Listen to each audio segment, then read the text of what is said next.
I've always liked the idea of building a sleeper PC, so when I upgraded my primary PC, I had nearly enough spare parts to build a secondary rig. All I needed was a video card, so I had Best Buy price match a GT 1030. The cheapest card there, although not the most powerful card, and I could have gone to the secondhand market and gotten something probably much more powerful for much less of a price. However, I was in a very instant gratification type of mood, so oh well. My first instinct was to go really old. I have two IBM 5100 series PCs from the early 80s, and putting modernish parts in there would be pretty awesome.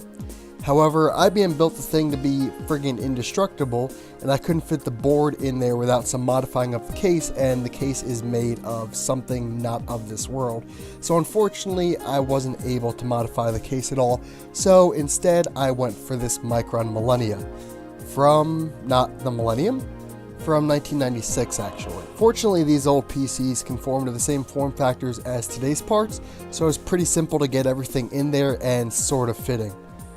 These parts produce considerably more heat collectively than the parts that were in the case prior to, so I had to fit an intake in place of the old hard drive bay, and I used some super grippy double-sided tape to attach this 120mm Thermaltake fan as the intake. I moved the hard drive to this bay here above the fan, which you think would be for another hard drive or a 3.5-inch floppy, but it wasn't. Lastly, I had to bend out the rear of the case to make room for the I/O shield on the motherboard because of the lip it had here, which you can see pushes the I/O, or would have pushed the I/O back, which would push the motherboard back, which would make it impossible to mount the motherboard. I then chucked all the cables from the power supply into an old drive bay and called it a day. How about I just go eat some hay? I can make things out of clay and lay by the bay. I just may. What do you say? One thing to note is that I used the old exhaust fan that the case came with. Unfortunately, that doesn't really have any options for power management, so it runs at full speed all the time and produces a lot of noise.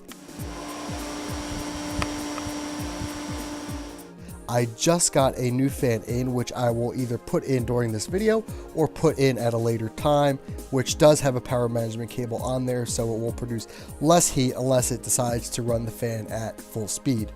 Initially, I just wanted to make a video showing this off. However, I've decided to add some benchmarks to give the video a little more substance. In this is an FX 6100 at its stock 3.3 GHz, a GT 1030 from PNY, 8 GB of dual channel Corsair memory at 1866 MHz, and the board is a Gigabyte 990FXA UD3. I don't have the processor overclocked at all because the Thermaltake Frio, which I had previously, will not fit inside this case, and my attempts to jerry-rig an AM4 Wraithspire cooler to fit an AM3 socket did not work out at all. So to kick things off, I decided to fire up Cinebench R15 for a run, and yeah, 373, not a very good score. At least I feel better about upgrading to my Ryzen. The FX line never really had great performance, and this obviously shows in Cinebench. Next up, I ran a GTA 5 benchmark at 1920 by 1080. Almost all of the settings were on normal, the sliders were in the middle, none of the advanced graphics were on. MSAA was on ×2 with TXAA on, and shadows were set to soft. The frame rate wasn't bad, 47.354, or I can truncate that to 47, with the 1% lows at 34. Next up is the Rise of the Tomb Raider built-in benchmark. I ran this at 1920 by 1080, medium settings across the board with FXAA on. Tomb Raider's frame rate isn't that bad at 31. I'm the kind of person that can play at 30 frames per second. My real problem is when I get input lag or some harsh stutters. The Rise of the Tomb Raider didn't really have any of these. Lastly, I fired up Fallout 4 at 1920 by 1080, medium settings, FXAA is on, and anisotropic filtering is at ×2.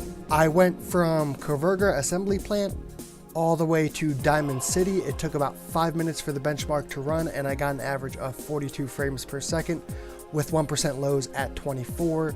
If you know anything about the frame rates in Diamond City, then you can kind of understand this. I decided to keep things at medium as opposed to putting them down to low settings, because I felt like if you look at a lot of the benchmarks across the internet for Fallout 4, you won't find many of them on low settings. You'll find more of them on medium and high settings, so this will give you more of an apples to apples comparison. So that's it for this video. I hope you liked it. I really don't normally upload stuff like this. However, I really enjoy tinkering with things, so it's a natural progression to upload a video about something I've already tinkered with.